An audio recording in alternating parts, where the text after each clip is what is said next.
It's probably not going to surprise anybody reading this that a big cat like a lion or a tiger could fuck you all the way up. What may surprise you though is that big cats are so well adapted to annihilating human flesh that they could cause a debilitating, crippling injury with nothing more than their tongue. So Nisha, I'm guessing you picked this one because it mentions cats. Of course. So would you like to speak to just the danger posed by a small cat before we move on to the danger posed by a cat that's much bigger? Well, domestic cats can be feisty, you know, they've got sharp claws. Yes. Scratch your face. And Nisha, would you like to speak specifically to the tongue of a cat? No doubt you've, like, you know, while having cats in the past, you've let one, like, you know, lick you on occasion. Yep. How does it feel? Very rough. Like sandpaper almost, isn't it? Yeah. And have you ever had like one of your pet cats just lick you on the head or something like that? Yeah. Because when I was younger, this is a true story, I used to have a shaved head.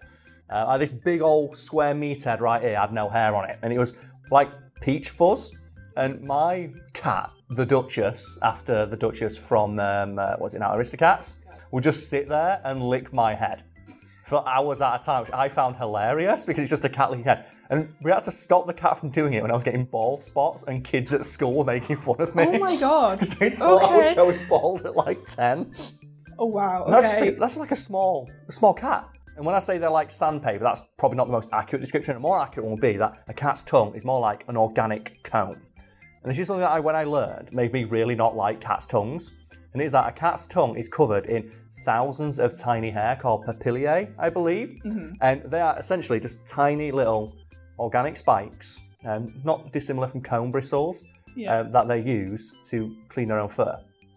Okay, and makes sense. That's why cats will groom themselves with their tongue. Their tongue is essentially just a comb, and the purpose of those little spikes is partly to get saliva from their tongue down to the roots of their hairs. Oh, okay. So it's not that they're licking like this very... Because if I, with my tongue, licked a cat, I would just get a mouthful of it. With a cat does, it's got those tiny little hairs on it. It allows it to get the saliva all the way down to the base of the fur, which allows them to clean themselves. And that's one of the reasons they're able to do that. Okay, so I never knew that. Yeah, so if anyone wondered why cats clean themselves with their tongues, they're essentially using a comb with saliva on it and going... And that's why your cat was trying to lick your hair. He was trying to clean me. Comb your hair. But it was cleaning me too much. Because, as you might imagine, folks at home, like a big cat, as the name suggests, is bigger than a cat. And everything on it is bigger, from its claws to its tongue. And its tongue has similarly larger size papillae. So large, in fact, that they are visible with the human eye. And there will no doubt now be a picture of a lion or tiger tongue behind me. And they're horrifying. Oh my god, it's like a hedgehog. It's awful, isn't it? It's very furry. And on like a small cat, those spikes, they're still very spiky, but they're very small. Well, on a big cat, they're essentially like tiny little claws. Thousands of them, in fact, that the tiger could drag across the flesh of an animal. And big cats can similarly use their tongue to clean themselves, but being bigger, their fur is a lot coarser, a lot thicker, so they need the thicker, denser papillae on their tongue to do that. But a secondary effect of it is that they can use their tongue to pulverize flesh. Now I'm just imagining it on your face. Yeah, that's the thing. If this happened, they would quite literally rip your face off if they tried this, because the tongue of a lion, a tiger, even a bobcat, something slightly larger than a household cat, can use its tongue to pulverize or tenderize flesh. And it's noted that a lion, tiger, or similarly sized big cat can use its tongue to literally strip flesh from bone, just by licking it over and over again, like a big meaty lollipop. Scary. It is terrifying, isn't it, to think that just their tongue can just tenderize flesh. Yeah. The same way like a butcher would with one of those little butcher's hammers or something like that. And that's what a cat's doing to you when it licks you, just on a much smaller scale. And if you left a cat long enough, it would eventually break the skin and cause bleeding. Yeah, because I've noticed when my cats have licked my hand in the past, they lick the same place over and over again, it just starts to feel a bit sore. No, I went bald. Oh yeah, you went bald. I had big old bald patches. It's like people were making fun of me. People were like saying they got a landing strip on the back of your head. It's awful. It's funny now. Imagining kids have toy planes just landing on your head. These are like fun, no, but a lot of people just what's that landing strip on the back of your head? Oh my god. So is there any things like from your school what people would just say? The one that I like is did your cat die? Speaking of cats. And that was if someone was wearing too big a turn-ups. Wait, or if they were wearing trousers that didn't fit. Oh. So if your cat died this morning, no, why? Well, your trousers are at half mast. So big cats can use their tongues to pulverize flesh and just tear it straight from the bone. And that just feels really excessive to me, considering, you know, a big cat can obliterate your skull with like a single meaty swipe of one of its giant ass paws.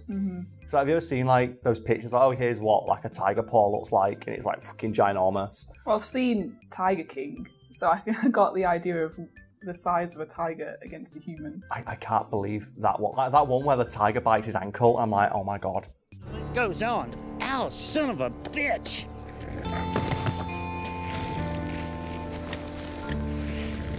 It's still one of my favourite TV shows ever, and it's probably the hardest I laughed during all of lockdown when it gets to that very final bit when they've had, what, 10 episodes, showing that he's just abusing these animals, these majestic creatures that are just trapped in the most abysmal, depressing conditions. And it's just a shot of him on like a video phone from prison of like, I don't know what I did to deserve being locked up like this. It's like, we've just watched 10 episodes! We've got proof right here. It's so perfect. It's like the most poetic end to that story, and he's there in prison like, I don't know what I did.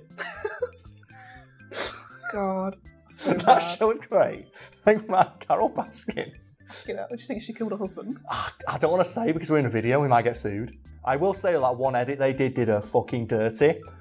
Where it's like, well, how would you even convince a lion or a tiger to just randomly attack a person? And then they smash cut to her saying, well, if you put sardine oil on someone's shoes, they'll probably attack them. It's like, that is so dire.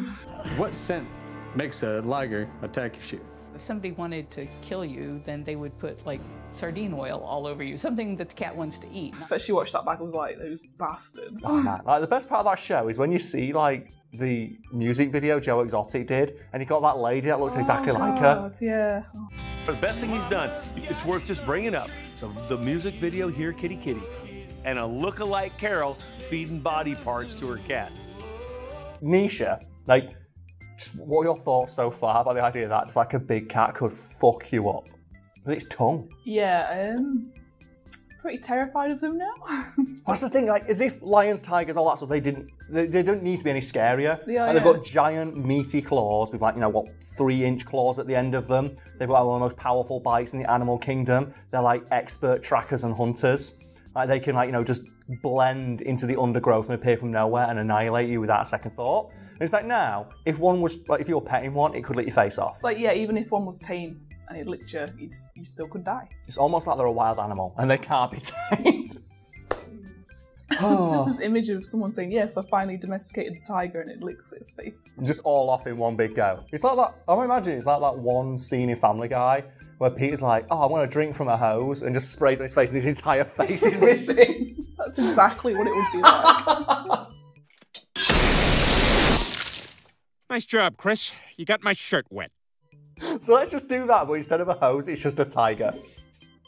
How are we going to do that? Just put a tiger where the hose is and his face flies off. You know what? The audience can use their It's imagination. going to be so bad. It's all terrible. It'll be terrible, but it'll be funny, so we'll just do it anyway. Yeah. Well, that's fact feed.